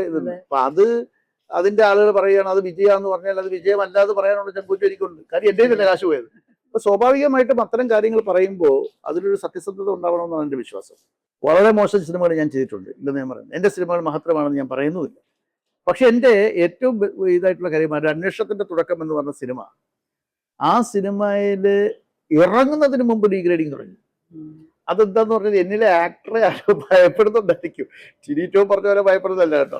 കാരണം എന്താന്ന് പറഞ്ഞാൽ ഞാൻ അതിന് മുമ്പ് ട്യൂമൻ എന്ന് പറഞ്ഞ സിനിമയിലും ഭാരത സർക്കസിലും വളരെ നല്ല അതിന് ക്രിറ്റിക്സ് അവാർഡും ഇന്റർനാഷണൽ അവാർഡും കിട്ടിയത്. ഒരു ആക്ടർ എന്ന നിലയിൽ ഈ പണി വലിയ തെറ്റില്ലാതെയൊക്കെ ഞാൻ ചെയ്യുന്നൊരു വിശ്വാസം എനിക്കുണ്ട്. എനിക്ക് പറ്റുന്ന റോളെ ഞാൻ എടുക്കാറുള്ളൂ. അപ്പോൾ ഒരു അന്വേഷണത്തിന്റെ തുടക്കത്തിൽ 2 പോലീസ് ഓഫീസേഴ്സ് എനിക്ക് വേണ്ടി പ്രസ് കോൺഫറൻസ് നടത്തി. കാര്യം എൻ്റെ പിതാവിന്റെ കേസിൽ ഓഫ് കോഴ്സ് ആ സിനിമയിലെ ലെങ്ത് കുറച്ച് കൂടി പോയി. അപ്പൊ ഞാൻ ഈ നെഗറ്റീവ് റിവ്യൂസ് ചെയ്യുന്ന റിവ്യൂസ് അല്ലാതെ ഈ കമന്റ് ഇടുന്ന പലരുടെയും മാനസികാവസ്ഥ നോക്കിയപ്പോൾ ഒന്നുകിൽ എൻ്റെ സിനിമയിൽ അവസരം ചോദിച്ചു വന്നിട്ട് കിട്ടാത്തവരാവാം, 2 കുശുമ്പിന്റെ മാർഗത്തിലാവാം, പിന്നെ ഫേക്ക് ഐഡീസ് ആണ്. ഈ ഫേക്ക് ഐഡീസ് ഒക്കെ ഞാൻ ഐഡന്റിഫൈ ചെയ്തിട്ടുണ്ട്. എനിക്ക് അവരോട് ഒരു വിരോധമില്ല. കാര്യം അത്തരം ആളുകളാണ് എൻ്റെ വിജയത്തിന്റെ ഏറ്റവും വലിയ കാര്യം. അവരെ കൊണ്ട് പറയണമെന്നുള്ളത് അവർ പറയാതിരുന്ന നമ്മൾ ആരെങ്കിലും അറിയുമോ? എന്നെ ഭയങ്കര മോശമായിട്ട് ഇതാക്കി കളഞ്ഞു. പക്ഷേ അന്വേഷണത്തിന്റെ തുടക്കം ഞാൻ എപ്പോഴും പറയുന്നു, ഒരു ആക്ടർ എന്ന നിലയിൽ എനിക്ക് ഏറ്റവും ഇഷ്ടപ്പെട്ട സിനിമയാണ്. ട്യൂമനെക്കാളും ട്യൂമന്റെ അബൂബക്കറിന്റെ ഒരു ജസ്റ്റർ പോലും ഐസക് മാമനിലില്ല. നിങ്ങൾ എന്നോടുള്ള അസൂയ മാറ്റി വെച്ചിട്ട് ഒരാൾ സിനിമ കണ്ടാൽ ആൾ ഒരിക്കലും എന്നെ കുറ്റപ്പെടുത്തില്ല. എനിക്ക് 100% ഉറപ്പാണ്. ഇപ്പൊ അന്വേഷണത്തിനൊക്കെ കഴിഞ്ഞപ്പോൾ ആ വാശിക്ക് തന്നെ ഞാൻ ഇറക്കി ചെയ്തത്. ഞാൻ ഇവരെ കണ്ട് പേടിക്കേണ്ട കാര്യമുണ്ടോ? ലേക്ക് അതിന്റെ ഒരു ജസ്റ്റർ പോലും ഇല്ല. അത് കഴിഞ്ഞപ്പോൾ സാദത്ത് ഡയറക്ട് ചെയ്യുന്ന പടം പേരിട്ടിട്ടില്ല. ആ സിനിമയിൽ ഞാൻ വിളിച്ച് താങ്കളും എൻ്റെ ഒരു ഭാഗമായിട്ടുണ്ടായിരുന്നു. അപ്പൊ സ്വാഭാവികമായിട്ടും ഒരു ആക്ടർ എന്ന നിലയിൽ എവിടെ ഞാൻ നിൽക്കുന്നു എന്നുള്ളതിനെ പറ്റി എനിക്ക് നല്ല ബോധ്യമുണ്ട്. ഞാൻ ഒരിക്കലും ഒരു ഹോട്ട് കേക്കോ അല്ലെങ്കിൽ എല്ലാവരും അറിയപ്പെടുന്ന നടനോ അല്ല. എൻ്റെ കഥാപാത്രങ്ങളോട് ഞാൻ നീതി പുലർത്തി സിനിമകൾ ചെയ്യാറുണ്ട്. അതിൽ ഇതുവരെ ഒരു ആക്ടർ എന്ന നിലയിൽ ആരും എന്നെ സോക്കോൾഡ് ആളുകളല്ലാതെ ഒരു പിന്നെ റിവ്യൂവർ പോലും ഞാൻ മോശം അഭിനയം കാഴ്ചവെച്ചു എന്ന് പറഞ്ഞിട്ടില്ല. I use to behave in the film. അതാണ് എൻ്റെ രീതി. അംഗം അട്ടഹാസം, ആ സിനിമ ഒരുപാട് അട്ടഹാസങ്ങൾ സോഷ്യൽ മീഡിയയിൽ ഉണ്ടായിക്കൊണ്ടിരിക്കുന്നു. അപ്പൊ നമുക്കറിയാം അശ്വന്ത് കോക്ക്, അദ്ദേഹം സിനിമയുടെ റിവ്യൂ പറയുന്നതിൽ എനിക്ക് തോന്നുന്നു ഏറ്റവും കൂടുതൽ ആളുകൾ ശ്രദ്ധിക്കപ്പെടുന്ന റിവ്യൂവേഴ്സിൽ ഒരാളാണ് അദ്ദേഹം. ഇപ്പോൾ മാധവ് സുരേഷിന്റെ ഈ സിനിമയെക്കുറിച്ച് സോഷ്യൽ മീഡിയയിൽ നടത്തിയിട്ടുള്ള ഒരു വീഡിയോ, എനിക്ക് തോന്നുന്നു ഒരുപാട് പേര് ഈ ഫീൽഡിൽ നിൽക്കുന്നവർ സോഷ്യൽ മീഡിയയിൽ എപ്പോഴും ശ്രദ്ധിക്കപ്പെടുന്നതും പ്രതികരിക്കുന്നതുമായിട്ടുള്ള ആളാണ് അന്ന്. അപ്പൊ ഇതിനെക്കുറിച്ച് എന്താണ് പറയാൻ? ഈ റിവ്യൂ എന്ന് പറയുന്നത് ഓരോരുത്തരുടെ സ്വാതന്ത്ര്യമാണ്. നമുക്കിപ്പോൾ റിവ്യൂ കൊടുക്കാൻ പാടില്ല എന്ന് പറഞ്ഞു എന്നെയൊക്കെ എന്തൊക്കെയാ പറഞ്ഞു അല്ലത്. പക്ഷേ റിവ്യൂസിന് ഉദ്ദേശിക്കേണ്ട ഒരു കാര്യം, മനസ്സിലാക്കേണ്ട ഒരു കാര്യം, ഒരു കുറച്ച് ദിവസം കഴിഞ്ഞിട്ട് ഫസ്റ്റ് ഒരു പടം ഇറങ്ങി 2-3 ദിവസം ഒരു ബ്രീത്തിങ് ടൈം കൊടുത്തൂടെ എന്ന് ഞാൻ പറഞ്ഞു. കാര്യം ഒരുപക്ഷെ താങ്കൾക്ക് ഒരു സിനിമ ഇഷ്ടപ്പെടാം, എനിക്ക് പക്ഷെ ആ സിനിമ ഇഷ്ടപ്പെട്ടിരുന്നവരും. അപ്പോൾ സിനിമ തിയേറ്ററിലേക്ക് ആളുകൾ വരുന്ന ഈ സോഷ്യൽ മീഡിയയിലെ ചെറുപ്പക്കാർ പിള്ളേർ സ്വാഭാവികമായിട്ടും അവർ റിവ്യൂസൊക്കെ നോക്കിയിട്ടൊക്കെ വരുന്നവരുണ്ടാവാം. എനിക്കറിയില്ല അതിനെപ്പറ്റി അതിൻ്റെ രീതിയിൽ കംപ്ലീറ്റ് ആ സ്റ്റാറ്റിസ്റ്റിക്സ് എനിക്ക് കറക്റ്റായിട്ട് അറിയില്ല. പക്ഷെ എന്നിരുന്നാൽ പോലും നമുക്ക് ഏത് റിവ്യൂ ആയിക്കോട്ടെ വ്യക്തിപരമായ ഒരാളെ ആക്ഷേപിക്കുന്നതിനോട് എനിക്ക് യോജിപ്പില്ല. സോ നമുക്ക് നിലപാടുകളെ ഇതാക്കാം. ഞാൻ മാധവ് സുരേഷ് കൈക്കുഞ്ഞായിരിക്കുമ്പോൾ അറിയാവുന്നതാണ്. ഞാൻ ഡ്രീംസിലൊക്കെ ഞാൻ പ്രൊഡ്യൂസ് ചെയ്യുന്ന സമയത്താണ് എനിക്ക് തോന്നുന്നു സുരേഷ് ചേട്ടന് സുരേഷിന്റെ ഫാദർ മരിക്കുന്നതും ആ സമയത്താണ്. അപ്പൊ അന്ന് മുതൽ എനിക്കറിയാം, ഗോകുലിനെ ആണെങ്കിലും മാധവനെ ആണെങ്കിലും ഭാഗ്യ, ഇവരൊക്കെ ഈ കുടുംബമായിട്ടൊക്കെ എനിക്ക് നല്ല ബന്ധമുണ്ട്. പക്ഷെ അദ്ദേഹത്തിന്റെ നിലപാടുകളോടുള്ള എതിർപ്പ് മാത്രമേ എനിക്കുള്ളൂ. വ്യക്തിപരമായിട്ട് എനിക്ക് ഒരു എതിർപ്പില്ല. അദ്ദേഹത്തിന്റെ മകളുടെ വിവാഹത്തിന് എന്നെ വിളിച്ചിട്ട് ഞാൻ പോയിരുന്നു. ഞാൻ കണ്ടെടുത്തോളം ഈ മാധവ് സുരേഷ് ഒരു പാവം പയ്യനാ. പുറത്തൊക്കെ പഠിച്ചതിന്റെ ഒക്കെ ആയിട്ടുള്ള കാര്യം കുറച്ച് യൂസ്ഡ് ആയിരിക്കില്ല ഇവിടെ. അപ്പം അശ്വന്തിന്റെ അഭിപ്രായം പറയാനുള്ള സ്വാതന്ത്ര്യമുണ്ട്. വ്യക്തിപരമായി ഒരാളെയും അങ്ങനെ ആക്ഷേപിക്കരുതെന്നൊരു അഭിപ്രായം എനിക്കുണ്ട്. ശരിക്കും പറഞ്ഞാൽ ഇന്നത്തെ സിനിമയുടെ ഇക്വേഷൻ മാറിയതായിട്ട് നോക്കിക്കാണുന്നത് സാധാരണ പ്രേക്ഷകൻ എന്നുള്ള നിലയ്ക്ക് എനിക്ക് തോന്നിയിട്ടുണ്ട്. കാരണം നമുക്കറിയാം, ഈ വാഴ പോലുള്ള സിനിമ എടുത്ത കുട്ടികൾ അവര് സോഷ്യൽ മീഡിയയിലൂടെ ഫേമസ് ആയവരാണ്. എന്നിട്ട് അവർ ചെറിയൊരു കഥ വളരെ ഒരുപാട് ബഡ്ജറ്റ് ഇല്ലാതെ അവർ നിർമ്മിക്കുന്നു, എന്നാൽ വലിയ സക്സസ് ഉണ്ടാക്കുന്നു. അപ്പോൾ അങ്ങനെ നമുക്ക് സിനിമ എന്ന് പറയുന്നത് നമ്മൾ പഴയ ഒരു ഫോർമുല അല്ലെങ്കിൽ ഒരു ഇക്വേഷൻ ആ തരത്തിൽ നിന്ന് മാറി വരുന്നത് ട്രെൻഡിനനുസരിച്ച് കാലഘട്ടത്തിനനുസരിച്ച് മാറി വരുന്നതായിട്ട് തോന്നിയിട്ടില്ലേ? തീർച്ചയായിട്ടും ഉണ്ട്. ഞാൻ അതിനകത്ത് ഈ പിള്ളേരെക്കാരും കൂടുതലായിട്ട് ഞാൻ അക്ലമേഷൻ കൊടുക്കാൻ ആഗ്രഹിക്കുന്ന വിപിൻ ദാസനാണ് എൻ്റെ ഒരാൾ. അപ്പൊ അയാളുടെ ഒരു പിന്തുണ, അല്ലെങ്കിൽ അതിന്റെ പ്രൊഡ്യൂസറും പ്രൊഡ്യൂസ് ചെയ്യാനും അദ്ദേഹം ഒരുപാട് സിനിമകൾ ഇപ്പം ജയ ജയ ജയ ചെയ്തിരിക്കുന്ന ഒരു വേറെ ട്രെൻഡ് കൊണ്ട്.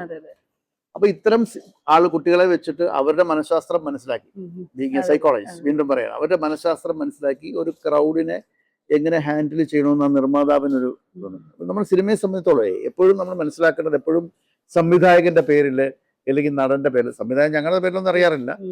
അപ്പോ സ്വാഭാവികമായിട്ടൊരു സിനിമ വിജയിച്ചാൽ അതിന്റെ ക്രെഡിറ്റ് മുഴുവൻ അതിന്റെ ഹീറോയും അഭിനേതാക്കളും കൊണ്ടുപോകും. ഞങ്ങൾക്ക് അങ്ങനെ ക്രെഡിറ്റ് ഒന്നും കിട്ടാറില്ല. സിനിമ പരാജയപ്പെട്ടാലോ ഞങ്ങൾക്കാണ് അതിന്റെ വഴി മുഴുവൻ. അപ്പം എപ്പോഴും ഞാൻ പറയാറുണ്ട്, success is A bastard and failure is N orphanage. സ്വാഭാവികമായിട്ടും വിജയത്തിന് പിതൃത്വം ഏറ്റെടുക്കാൻ ഒരുപാട് പേരും പരാജയപ്പെട്ടാൽ അനാഥനാവുന്നത് സംവിധായകരുമാണ്. അപ്പോൾ അതങ്ങനെ നിൽക്കുന്നു. ഒന്നത്. രണ്ട്, ചുവരുണ്ടെങ്കിലേ നല്ലൊരു ചിത്രം വരയ്ക്കാൻ പറ്റും, ചിത്രമാണ്. അപ്പൊ ആ ചുവര് എന്ന് പറയുന്നത് നിർമ്മാതാക്കൾ, നല്ല ചുവരുകൾ ഉണ്ടാവുക. ഒരു നിർമ്മാതാവിനെ സംബന്ധിച്ചിടത്തോളം വാചകവലിയിലല്ല കാര്യം. തനിക്കൊരു പടം ചെയ്യാൻ വരുമ്പോൾ തനിക്ക് ആ ബഡ്ജറ്റിനെ പറ്റിയൊരു ബോധ്യം വേണം. ഓക്കെ, ബഡ്ജറ്റ് തീർച്ചയായിട്ടും എസ്കലേറ്റ് ചെയ്യും. അത് പറഞ്ഞ പറ്റത് താഴെയൊക്കെ ചിലപ്പോൾ രമ്യ നിഷാദ ചെയ്തിട്ടുണ്ടാവുന്നത്. അത് അവർക്ക് പറഞ്ഞത് ഞാൻ നിർമ്മാതാവായതുകൊണ്ടാണ്. എന്നിരുന്നാൽ പോലും ഒരു ബഡ്ജറ്റ്, ഒരു സിനിമ ഡിമാൻഡ് ചെയ്ത്, സിനിമ എപ്പോഴും ഞാൻ അങ്ങനെയാണ് മനസ്സിലാക്കിയിരിക്കുന്നത്. ഞാൻ മനസ്സിലാക്കിയത് തെറ്റാണെങ്കിൽ പ്രിയപ്പെട്ട പ്രേക്ഷകർ ക്ഷമിക്കണം എന്നെനിക്ക് പറയാൻ പറ്റത്തുള്ളൂ. ഈ സ്ക്രിപ്റ്റ് ഇവോൾവ് ചെയ്യും. ഒരു സിനിമ ഒരു ലൊക്കേഷനിൽ ചെല്ലുമ്പോൾ പുതുതായിട്ട് എന്തെങ്കിലും കാണും. നമ്മൾ അസോസിയേറ്റും നമ്മുടെ ടെക്നീഷ്യൻസും എല്ലാം കൂടെ ഡിസ്കസ് ചെയ്യുമ്പോൾ ഒരു സീനും കൂടി അഡീഷണൽ വന്നു നിൽക്കാം. ഇതൊക്കെ കോസ്റ്റ് കൂടാൻ സാധ്യതയുള്ള കാര്യങ്ങളാണ്. ചിലപ്പോൾ ഒരു പുതിയ താരം അല്ലെങ്കിൽ ഒരു ആർട്ടിസ്റ്റ് വരണമെന്നിരിക്കാം. അപ്പം അങ്ങനെയൊക്കെ വരുമ്പോഴത്തേക്കിനും അതൊക്കെ മനസ്സിലാക്കിക്കൊണ്ട് വേണം ഒരു നിർമ്മാതാവ് നിൽക്കാൻ. ഒരുപാട് മോഹങ്ങളുണ്ട്. നമുക്ക് ഫ്ലൈറ്റിൽ കയറണം, പക്ഷെ കാറോടിക്ക് പോകാനുള്ള കാശേ ഉള്ളെന്ന് പറഞ്ഞു കഴിഞ്ഞാൽ വലിയ ബുദ്ധിമുട്ടാണ്. അപ്പൊ അത് മനസ്സിലാക്കിക്കൊണ്ടുള്ള നല്ല ചുവരുകൾ കേരളത്തിലുണ്ടാവണം. എന്നാൽ അവരെ പ്രൊട്ടക്ട് ചെയ്യാൻ ഞങ്ങൾ ചിത്രകാരന്മാരും ഉണ്ടാവണം.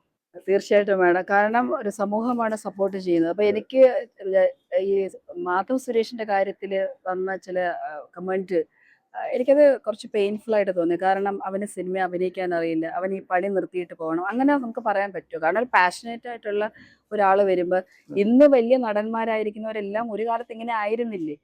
ഒരു കാലത്ത്. പക്ഷെ അന്ന് ക്രിറ്റിസിസം ഇത്രമേൽ ആളുകളിലേക്ക് എത്തിയിട്ടില്ല. ഇന്ന് ക്രിറ്റിസിസം സോഷ്യൽ മീഡിയ ഒക്കെ ഉണ്ടായിരുന്നെങ്കിൽ നമുക്ക് ഇതുപോലെ വലിയ നടന്മാരെ ഉണ്ടാവും. അപ്പൊ അതുകൊണ്ട് മാധവ് സുരേഷിന് അങ്ങനെ ഒരു സ്പേസ് കൊടുക്കണം. മാധവ് സുരേഷിന് ഒരു പ്രായം, അല്ലെങ്കിൽ മാധവ് സുരേഷ് പറയുന്ന ആ കാഴ്ചപ്പാടിൽ നിന്ന് പറയുന്നത് കൊണ്ട് ഇപ്പൊ എല്ലാവർക്കും കാക്കിക്ക് തൻകുഞ്ഞ് പൊൻകുഞ്ഞ് എന്ന് പറയുന്നത്, എനിക്ക് എന്റെ സിനിമ എനിക്ക് വലിയ സിനിമയാണ് എന്ന് ചിലപ്പം ആക്ടർ പറഞ്ഞിട്ടുണ്ടാകും. അങ്ങനെ കാണാനുള്ളൊരു സ്വാതന്ത്ര്യം എല്ലാവർക്കും ഉണ്ട്. ഓക്കെ, സിനിമ എല്ലാവരെയും സ്വാധീനിക്കുന്ന, ഏറ്റവും കൂടുതൽ സ്വാധീനിക്കുന്ന എന്റർടൈൻമെന്റ് ഇൻഡസ്ട്രി തന്നെ വലിയ രീതിയിൽ ആളുകൾക്ക് ഇമ്പാക്റ്റ് ഉണ്ടാക്കുന്നു. അവരുടെ സ്വഭാവത്തില്, ബിഹേവിയറില്, ആറ്റിറ്റ്യൂഡില്, എല്ലാത്തിലും സ്വാധീനം ചെലുത്താൻ പറ്റുന്നത് യങ്സ്റ്റേഴ്സ് മാത്രമല്ല, കുറച്ച് മുതിർന്നവരെയും. അപ്പോൾ സിനിമ മേഖലയിലല്ല, എല്ലാ മേഖലയിലും ഇന്ന് കഞ്ചാവ് പോലെയുള്ള MDMA പോലെയുള്ള സബ്സ്റ്റൻസ് യൂസ് ചെയ്യുന്നുണ്ട്, ലഹരി വസ്തുക്കൾ യൂസ് ചെയ്യുന്നുണ്ട്. അപ്പൊ ഈ അടുത്ത ദിവസം ആഭ്യന്തര വകുപ്പ് മന്ത്രി പറഞ്ഞൊരു കാര്യം, ഇനി കാരവാനിലാണെങ്കിൽ പോലും ഇത്തരം സാഹചര്യങ്ങൾ ഉണ്ടെന്ന് ബോധ്യപ്പെട്ടാൽ പോലീസിന് കയറി അത് ചെക്ക് ചെയ്യാനുള്ള സ്വാതന്ത്ര്യം കൊടുക്കും എന്ന് പറഞ്ഞിട്ടുണ്ട്. നല്ല കാര്യം. എന്താണ് സ്വാഗതം ചെയ്യുന്നു ഓപ്പറേഷൻ തൂഫാൻ. ഇതിൽ സ്റ്റിക്ക് ഓൺ ചെയ്ത് മുഖം നോക്കാതെ നടപടി എടുത്താൽ ശ്രീ രമേശ് ചെന്നിത്തലയ്ക്ക് കേരളത്തിലെ അമ്മമാർ, പൊതുസമൂഹം ആർക്കും അവകാശപ്പെടാത്തൊരു കിരീടം വെക്കും എന്നുള്ളത് യാതൊരു സംശയമില്ല. അത്ര നിശ്ചയദാർഢ്യത്തോടുകൂടി ഈ ആഭ്യന്തരമന്ത്രി ഈ കാര്യത്തിൽ ഇടപെട്ടാൽ കേരളത്തിലെ ഏറ്റവും കൂടുതൽ യുവജനങ്ങളെ ഏറ്റവും കൂടുതൽ വഴിതെറ്റിക്കുന്ന ഏറ്റവും വലിയൊരു വിപത്താണ് ഈ മയക്കുമരുന്ന്. അതിനെതിരെ പ്രഭവ കേന്ദ്രത്തിൽ നിന്ന് കളയണം. അതിനെതിരെ അവയർനെസ് ഉണ്ടാവണം. ശക്തമായ നടപടി ആഭ്യന്തരമന്ത്രി ശ്രീ രമേശ് ചെന്നിത്തല എടുത്താൽ അദ്ദേഹത്തിന് എല്ലാ പിന്തുണയും നമ്മൾ നേടുന്നു. അതിനകത്ത് രാഷ്ട്രീയമില്ല, വേറെ ഒരു ചിന്തയില്ല. വളരെ ഡെഡിക്കേറ്റഡ് ആണ് അദ്ദേഹമെങ്കിൽ. മുഖ്യമന്ത്രി ശ്രീ വി ഡി സതീശന്റെ നേതൃത്വത്തിലുള്ള ഒരു ക്യാബിനറ്റ് പുതിയ യാത്രത്തിലുള്ള ഒരു 10 വർഷത്തിന് ശേഷം അധികാരത്തിൽ വരിക, സ്വാഭാവികമായിട്ടും ജനങ്ങൾക്ക് പ്രതീക്ഷയുണ്ട്. എല്ലാ വിഭാഗക്കാരും ജനങ്ങൾ വോട്ട് ചെയ്തിട്ടാണ് ഇത്രയും കിട്ടിയിരിക്കുന്നത്. ഇതിനു മുമ്പ് UDF ഇത്രയും സീറ്റ് കിട്ടുന്നത് 2001 അന്ന് UDF സ്വതന്ത്ര സ്ഥാനാർത്ഥിയായിട്ട് മത്സരിച്ച ഹതഭാഗ്യനാണ് ഞാൻ. കാര്യം ഞാൻ തോറ്റുപോയല്ലോ. അതെ. അപ്പം സ്വാഭാവികമായിട്ടും അന്ന് ഇതിനു മുമ്പ് UDF കിട്ടിയിരിക്കുന്ന അന്ന് 99 സീറ്റാണ്. എന്റെ ഒരു റിബലാ ജയിച്ചത്. അതും കൂടി ഇനി വേണമെങ്കിൽ കൂട്ടിയാൽ 100 സീറ്റ് കിട്ടി. അതിനുശേഷം ഐതിഹാസികമായ ഒരു വിജയം കിട്ടിയിരിക്കുന്നത് ഈ 2026.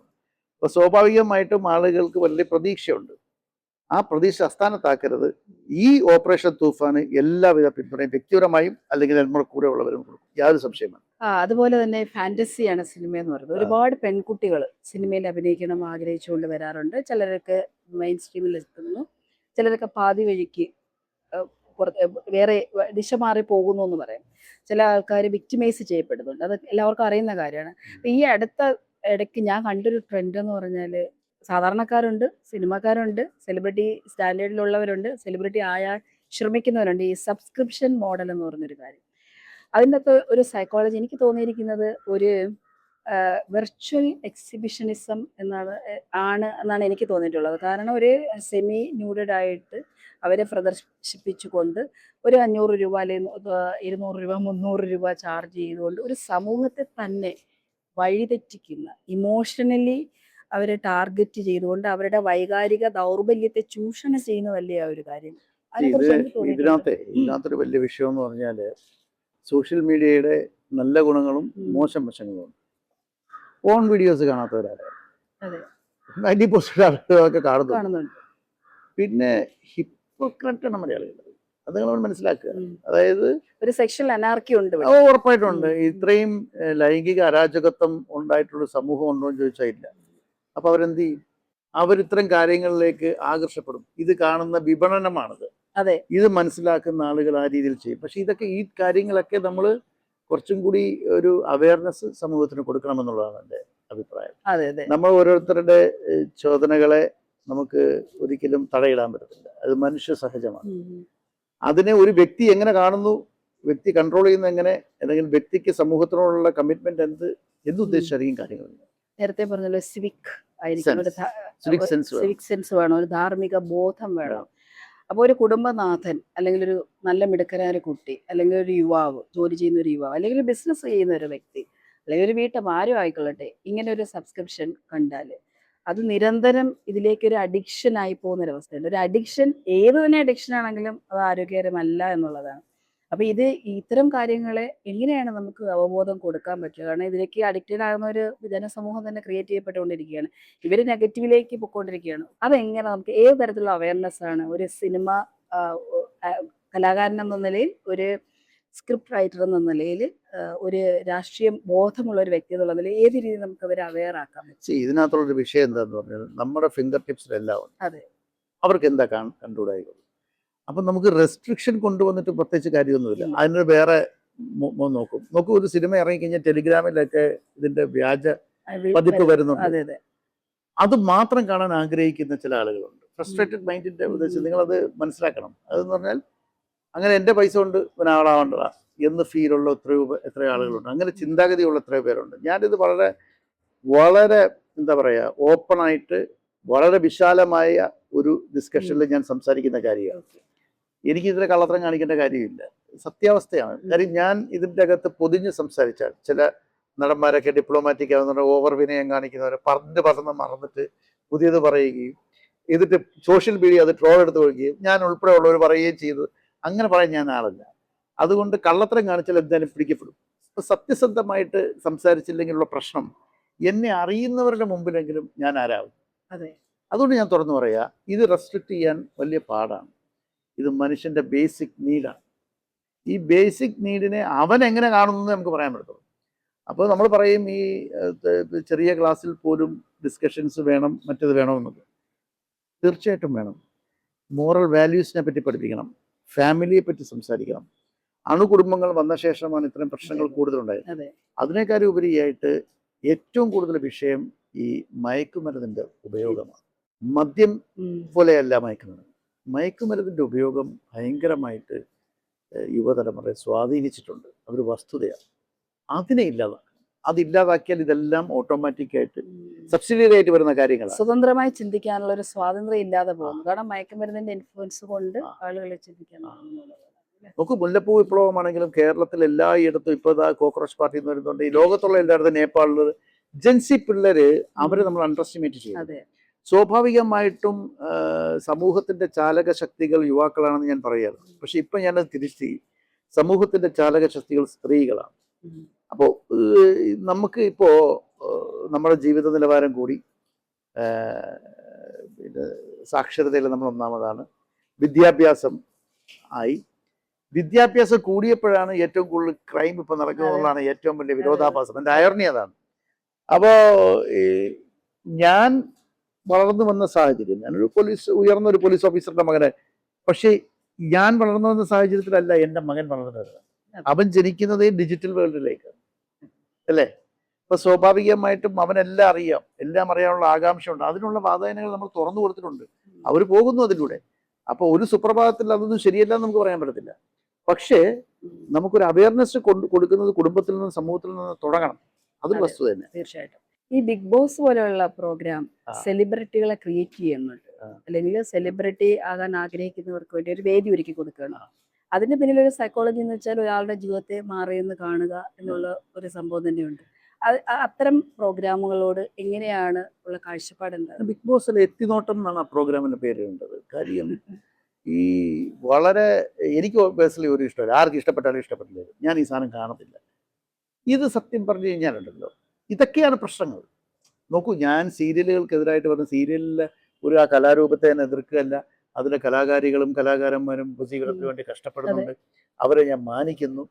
പക്ഷെ അതിൻ്റെ കോണ്ടന്റ് അത് സ്വാഭാവികമായിട്ടും പലപ്പോഴും സമൂഹത്തിന് ഒരു മെസ്സേജും കൊടുക്കുന്നില്ല. അതിനെയാണ് ഞാൻ പറയുന്ന കാര്യങ്ങൾ എപ്പോഴും വ്യക്തിപരമല്ല, ആശയപരമാണ്. അതിനെ മനസ്സിലാക്കാൻ ഒരു സമൂഹത്തിന് കഴിയട്ടെ എന്നാണ് എൻ്റെ അഭിപ്രായം. ഒരിക്കലും വ്യക്തിപരമായിട്ട് എടുക്കുകയേ ചെയ്യരുത്. ഒരാളുടെ ആശയം സമൂഹത്തിന് നല്ലതോ ഇല്ലയോ, ഇതേപോലെ നമ്മൾ പറയുന്നത്. സിനിമ എന്ന് പറയുന്നത് മഹാനായ ലെനിൻ പറഞ്ഞിട്ടുണ്ട്, ഈ നൂറ്റാണ്ടിന്റെയും വരുന്ന നൂറ്റാണ്ടിന്റെയും കലയാണ്. സിനിമയെ കൂടി നമുക്ക് ഒരുപാട് കാര്യങ്ങൾ പറഞ്ഞൂടെ? നമുക്ക് എന്തെല്ലാം കാര്യങ്ങൾ സിനിമയെ കൂടി പറയാം. അപ്പോൾ അവിടെ ഒരു സെൻസർ ബോർഡിൽ നമുക്ക് വിശ്വാസമില്ല. പക്ഷെ ഒരു രാജ്യത്തിന്റെ നിയമങ്ങൾ നമ്മൾ അനുസരിച്ചേ പെടുത്തുള്ളൂ. സെൻസർ ബോർഡിൽ UA ഉണ്ട്, UA+ ഉണ്ട്, A ഉണ്ട്. ഇപ്പൊ ഞാൻ ലേക്ക് എന്ന് പറഞ്ഞ സിനിമയിൽ UA+ ആണ്, UA16+ ആണ്. അതായത് 16 വയസ്സിൽ താഴെയുള്ളവർ കാണാൻ പറ്റത്തില്ല. കാര്യം അതിൻ്റെ അകത്ത് ചില രംഗങ്ങൾ ഉണ്ടാകും സ്വാഭാവികമായിട്ടും. അത് ഈ സമൂഹത്തിൽ നിന്ന് നടമാടുന്ന വിഷയം തന്നെയാണ്. അപ്പൊ അതുകൊണ്ട് ഈ പറയുന്നത് പോലെ നമ്മൾ ഇതിനെ കുറച്ചും കൂടി ഒന്ന് പെരിഫറലായിട്ടല്ല, കുറച്ച് വിശാലമായ രീതിയിൽ ഇതിനെ കണ്ടാൽ മാത്രമേ നമുക്ക് കാര്യങ്ങൾ മുന്നോട്ട് പോകാൻ പറ്റത്തുള്ളൂ. ബിഗ് ബോസിനെ പറ്റി പറയുകയാണെങ്കിൽ, ബിഗ് ബോസ് എന്ന് പറയുന്നത് മലയാളി സമൂഹത്തിനെ ഏറ്റവും കൂടുതൽ കാർന്നു തിന്നുന്ന മഹാവ്യാധികളിൽ ഒന്നാണ് മയക്കുമരുന്ന് പോലെ. അതിൽ ക്രിയേറ്റ് ചെയ്യപ്പെടുന്ന സെലിബ്രിറ്റികൾക്ക് അല്പായുസേ ഉണ്ടാകത്തുള്ളൂ. ആ സെലിബ്രിറ്റിയെ എത്ര വാനോളം പുകഴ്ത്തിയാലും ഒരു പുച്ഛത്തോടു കൂടി അതിനകത്ത് 1, 2, 3 പേര് രക്ഷപ്പെട്ടുണ്ടാവും, നന്നായിട്ട് പെർഫോം ചെയ്തിട്ടുണ്ടാവരാം. പക്ഷെ അതിനേക്കാളും ഉപരിയായിട്ട് അത്തരം ആളുകളെ സെലിബ്രിറ്റികളാണെന്ന് കണ്ട് ചില രാഷ്ട്രീയ പാർട്ടികൾ അവരുടെ സ്ഥാനാർത്ഥികളായും സ്വയം അപഹാസ്യമായും കേരള സമൂഹത്തിന് ഒരു ചക്ക പൂളുന്നതിന്റെ വില പോലും ഇല്ല എന്നുള്ളത് ഈ തെരഞ്ഞെടുപ്പ് മനസ്സിലാക്കണം. അപ്പൊ അതുകൊണ്ട് അന്യന്റെ ജീവിതത്തിലേക്ക് എത്തി നോക്കുന്ന പരിപാടികൾ, അത് ഒരിക്കലും അത്തരം പരിപാടികളെ വ്യക്തിപരമായി എനിക്ക് യോജിപ്പില്ല. ബിഗ് ബോസ് ആരാധകർക്ക് ഇപ്പോൾ താഴെ കമന്റുകൾ വരാം, സന്തോഷം സ്വീകരിക്കുന്നു. ഏറ്റവും കൂടുതൽ സന്തോഷം തരുന്ന കാര്യം സംഗീതം തന്നെയാണല്ലേ. പിന്നെ സിനിമ നല്ല സൗഹൃദങ്ങളുണ്ട്. സൗഹൃദങ്ങൾ ഒരുപാടുണ്ട്, പക്ഷെ ഹൃദയത്തിലേക്കുള്ള വളരെ കുറച്ച് പേരെ. സൗഹൃദങ്ങൾ ഏറ്റവും കൂടുതൽ സൗഹൃദമുള്ള ഒരു വ്യക്തിയാണ്. ഒരാശയം നമ്മൾ ഉള്ളിലേക്ക് എടുക്കുന്നു, സിനിമ ഒരു ത്രെഡ് വരുന്നു, അതിനെ നമ്മൾ എക്സ്പാൻഡ് ചെയ്യുന്നു, ഡെവലപ്പ് ചെയ്യുന്നു, അതൊരു സ്ക്രിപ്റ്റായി മാറുന്നു, ഡിസ്കഷൻ വരുന്നു, pre production, post production, acting, കുറേ കാര്യങ്ങൾ ചേർന്നതാണ് ഒരു സിനിമ എന്ന് പറയുന്നത്. അപ്പോൾ സിനിമയുടെ റൈറ്റർ മുതൽ ഡയറക്ടർ മുതൽ പ്രൊഡ്യൂസർ, ആക്ടർ എല്ലാ റോളും ചെയ്യുന്ന ആളായതുകൊണ്ട് ചോദിക്കുകയാണ്, ഇതിലെല്ലാത്തിലും ഒരുപാട് ഹ്യൂമൻ ബീയിങ് കണക്ട് ചെയ്തിട്ടാണ് ഈ പ്രൊഡക്ഷൻ അല്ലെങ്കിൽ എൻഡ് റിസൾട്ട് വരുന്നത്, ഔട്ട്കം വരുന്നത്. അതൊരു വലിയ പ്രോസസ്സാണ്. ഇതിൽ ഏറ്റവും പെയിൻഫുൾ ആയിട്ടുള്ള പ്രോസസ്സ്, എല്ലാം പെയിൻഫുള്ളാണ്. ഹ്യൂമൻ ഇൻട്രാക്ട് വരുന്നുണ്ട്, ഇപ്പോൾ ടെക്നീഷ്യന്മാർ ഒരു ഗ്രൂപ്പ് ഓഫ് ആൾക്കാരുമായിട്ട് വർക്ക് ചെയ്യേണ്ടതുണ്ട്, പ്രൊഡ്യൂസറെ മാനേജ് ചെയ്യേണ്ടതുണ്ട്. ഇത് എല്ലാം കൊണ്ടുപോകണമെങ്കിൽ നമുക്കൊരു കറേജ് വേണം ഒരാൾ. ഇപ്പം ഇതെല്ലാം ചെയ്യുന്നത് കൊണ്ടാണ് പറയുന്നത്, ഡിഫറെൻ്റ് ഐഡൻറ്റിറ്റിയാണ്. ഏതാണ് കുറച്ച് ടഫ്, ഏതാണ് കുറച്ച് ഈസി? ഒരു ജോലി സിനിമയിൽ ഈസിയുമല്ല ടഫുമല്ല, നമ്മളങ്ങനെ കാണുന്നു എന്നുള്ളതാണ്. ഇപ്പൊ ഫോർ എക്സാമ്പിൾ, എൻ്റെ സിനിമയിലെ സാധാരണ ലൈറ്റ് ഓഫീസേഴ്സ്, ലൈറ്റ് ബോയ്സ്, അവരിൽ നിന്നൊക്കെ ചിലപ്പോൾ നാളെ നല്ലൊരു സിനിമാറ്റോഗ്രാഫർ ഉണ്ടാവാം. കാര്യം ആ ഒരു എക്സ്പീരിയൻസ് ആണ് ഒരു സിനിമ ചെയ്യുമ്പോൾ. അപ്പോൾ അവർ ഡിഫറെൻറ്റ് സിനിമാറ്റോഗ്രാഫർ, ഞാൻ ഓരോ എക്സാമ്പിൾ പറയാം, ഡിഫറെൻറ്റ് സിനിമാറ്റോഗ്രാഫേഴ്സിൻ്റെ അടുത്ത് അവർ പോകുന്നു. സ്വാഭാവികമായിട്ടും അവർക്കൊരു സീൻ കണ്ടാൽ മനസ്സിലാവും. ഒരു സിനിമാറ്റോഗ്രാഫർ DOP ചെയ്യുന്നതായിരിക്കില്ല വേറൊരാൾ ചെയ്യുന്നത്. So he's getting that experience. ഒരു ലൈറ്റ് ഇങ്ങനെ വെക്കുമ്പോൾ അല്ലെങ്കിൽ ഒരു റിഫ്ലക്ടർ വെക്കുമ്പോൾ അതെങ്ങനെ കൊടുക്കണം, അതിൻ്റെ ഇതെങ്ങനെ, ആ സോഴ്സ് എങ്ങനെ കൊടുക്കണം, ഇത് കാര്യങ്ങളൊക്കെ അവൻ പഠിച്ചുകൊണ്ടിരിക്കണം, പഠിക്കണമെന്ന് ആഗ്രഹമുള്ളൂ. ചുമ്മാ ഇതൊരു വേറൊരു തൊഴിലാളി ചെയ്യുന്നതല്ല, അതിനൊരു പാഷനുണ്ട്. അപ്പം അവനെ സംബന്ധിച്ചിടത്തോളം ആ പണിയിൽ അവൻ അഗ്രഗണ്യനാണ്. ടഫാണ്, എന്നാൽ എളുപ്പമല്ല. രണ്ടും ഉണ്ട്, ടഫും അല്ല എളുപ്പമല്ല. ആ രീതിയിലാണ് അവൻ കൊണ്ടുവന്നത്. ഇനി എൻ്റെ സിനിമയിൽ ഞാൻ അഭിനയിക്കുമ്പോൾ പ്രത്യേകിച്ച് ഡയറക്റ്റ് ചെയ്യുമ്പോൾ സ്വാഭാവികമായിട്ടും സംവിധാനം ചെയ്യുമ്പോൾ ഒരുപാട് റെസ്ട്രിക്ഷൻസ് എനിക്ക് ഉണ്ടാവാറുണ്ട്. ഒന്നാം നിർമ്മാതാവ് ആ രീതിയിലുള്ള നിർമ്മാതാവിനെ കിട്ടിയാലേ നമുക്ക്, വൈരമൊക്കെ എനിക്ക് അങ്ങനത്തെ നിർമ്മാതാവിനെ കിട്ടിയോണ്ടെങ്കിൽ നല്ല മഹത്തരമായ സിനിമ ചെയ്യാൻ പറ്റി. ബാക്കി മോശമൊന്നുമല്ല, പിന്നെ ഉള്ള നിർമ്മാതാവിനെ ഹാപ്പിയാക്കി കൊണ്ടുപോകുക എന്നുള്ളതാണ് ഞാൻ ആഗ്രഹിക്കുന്നത്, 1-2 പേര് ഒഴിച്ച്. അതും പറയണമല്ലോ. അപ്പോൾ ഞാൻ അഭിനയിക്കുകയാണെങ്കിലും ഡയറക്റ്റ് ചെയ്യണമെങ്കിലും എൻ്റെ ആദ്യത്തെ ഓഡിയൻ എനിക്ക് ചായ കൊണ്ടുതരുന്ന പ്രൊഡക്ഷൻ ബോയാണ്. ഞാനൊരു സീനിൽ അഭിനയിച്ചു കഴിഞ്ഞാൽ ഞാൻ അവനെ നോക്കത്തുള്ളൂ. അപ്പോൾ അവൻ ഇങ്ങനെ കാണിച്ചാൽ ഓക്കെ, അല്ല എനിക്കറിയാതെ അവൻ ഇങ്ങനെ കാണിച്ചു കഴിഞ്ഞാൽ ഞാൻ അപ്പോൾ പോയി രണ്ടാമത് വീണ്ടും ചെയ്യും. ഇത് എന്തുകൊണ്ടാന്ന് പറഞ്ഞാൽ ചായ കൊടുക്കുന്ന മാത്രമല്ല ആ സഹോദരൻ്റെ ജോലി, അവൻ സിനിമയെ അത്രയും സ്നേഹിച്ചിട്ടാണ് വരുന്നത്. ആ ജോലി അത്ര എളുപ്പമല്ല. ഞാൻ നോക്കിയാണെങ്കിൽ അവരെല്ലാവരും ഉറങ്ങിക്കഴിഞ്ഞിട്ടാണ് അവൻ ഉറങ്ങുന്നത്. എല്ലാവരും എഴുന്നേൽക്കുന്നതിന് മുമ്പ് അവൻ എഴുന്നേക്കണം. അവൻ്റെ ശമ്പളം കറക്റ്റായിട്ട് കൊടുക്കാൻ ഞാൻ എപ്പോഴും നിർമ്മാതാക്കളോട് ദാറ്റ് ഒരിക്കലും ഇതാക്കരുത്. കാര്യം എന്താന്ന് പറഞ്ഞാൽ അവൻ പണിയെടുക്കുന്നതാണ്. അവൻ സിനിമയെ സ്നേഹിച്ച് വരുന്നതാണ്. അല്ലെങ്കിൽ അവൻ വേറെ ജോലിക്ക് പോയാൽ പോലെ സിനിമയെ സ്നേഹിച്ച് വരുന്നതാണ്. അപ്പം അവൻ സിനിമയെ അറിയാം. 2 3 എല്ലാവർക്കും അതിൻ്റെ സ്ക്രിപ്റ്റ്, ഒരു കഥ എഴുതുമ്പോൾ, ഒരു കഥാപാത്രത്തെ രൂപപ്പെടുത്തുമ്പോൾ ആ കഥാപാത്രം എങ്ങനെ ചെയ്യണം, എന്ത് ചെയ്യണമെന്നതിനെ പറ്റി നമുക്കൊരു ധാരണ ഉണ്ടാവും. ആ ധാരണ ഒരിക്കലും പോകാൻ പാടില്ല. 1. 2, ഞാൻ പേഴ്സണലി ഇഷ്ടപ്പെടുന്ന ഡയറക്ഷനാണ്. എന്നാൽ acting is not a small job. Acting ഏറ്റവും പാടുള്ള പണിയാണ്. നന്നായിട്ടൊരു ആക്ടറാവുക, ഇതാണ് എനിക്ക് പറയാനുള്ളത്. ഇപ്പൊ നേരത്തെ സംഭാഷണത്തിൽ പറഞ്ഞിട്ടുണ്ടായിരുന്നു, നമ്മൾ ഇന്റർവ്യൂവിന് തൊട്ട് മുൻപ് പറഞ്ഞിട്ടുണ്ടായിരുന്നു, വലിയ ആക്ടേഴ്സിനെ കൊണ്ടുവരാൻ എനിക്ക് ആഗ്രഹമുണ്ട്, പക്ഷെ അവർ വരണ്ടേ എന്ന് ചോദിച്ചിട്ടുണ്ടായിരുന്നു. അപ്പോൾ ഏതെങ്കിലും ഒരു ആക്ടർ എൻ്റെ സിനിമയിൽ അഭിനയിക്കണം, എസ്റ്റാബ്ലിഷ്ഡ് ആയിട്ടുള്ള ഒരു ആക്ടർ അഭിനയിക്കണമെന്ന് ആഗ്രഹിക്കുന്ന ആരെങ്കിലും പേര് ഒന്ന് പറയാമോ? അങ്ങനെ പറയാം. മമ്മൂക്ക എൻ്റെ പടത്തിൽ അഭിനയിച്ചിട്ടുണ്ട്. ഞാനിപ്പോൾ മമ്മൂക്കയുടെ കൂടെ അടൂർ സാറിൻ്റെ പടത്തിൽ അഭിനയിച്ചിട്ടുണ്ട്. എനിക്ക് സ്വാഭാവികമായിട്ടും മോഹൻലാൽ എൻ്റെ ഏറ്റവും വലിയ ഇഷ്ടപ്പെട്ട 2 പേരും കേട്ടോ, മമ്മൂക്കായാലും മോഹൻലാലും ആയാലും ലാലേട്ടനാണെങ്കിലും എനിക്ക് ഏറ്റവും ഇഷ്ടപ്പെട്ട നടന്മാരാണ്. 2 പേരും മികച്ച നടന്മാർ. 2 പേരും. വടക്കൻ വീരഗാഥ എന്ന് പറഞ്ഞ സിനിമ അല്ലെങ്കിൽ അതുപോലത്തെ സിനിമകൾ മമ്മൂക്കാക്ക് മാത്രം, കിരീടം ഉൾപ്പെടെയുള്ള സിനിമകൾ, വാനപ്രസ്ഥം പോലുള്ള സിനിമകൾ ലാലേട്ടന് മാത്രം. ഈ 2 പേരുമാണ് മലയാള സിനിമയെ താങ്ങി നിന്ന പില്ലേഴ്സ്. മമ്മൂക്ക എൻ്റെ പടത്തിൽ ഞാൻ നിർമ്മിച്ചിട്ടുമുണ്ട്, അഭിനയിച്ചിട്ടുമുണ്ട്. ഇനി ഒരു ഡേറ്റ് കിട്ടി നമ്മൾ ചെയ്യും. പക്ഷേ എനിക്ക് ലാലേട്ടൻ്റെ ഒരു സിനിമ ചെയ്യണമെന്നാണ് ആഗ്രഹം. ഏതായാലും അങ്ങനെ സംഭവിക്കട്ടെ. അതൊക്കെ നമുക്ക് പറയാൻ പറ്റത്തില്ല. ഏറ്റവും മനോഹരമായ സിനിമ നിർമ്മിക്കാൻ കഴിയട്ടെ, അഭിനയിക്കാൻ കഴിയട്ടെ. എല്ലാ ഭാവങ്ങളും നേരും. Thank you so much.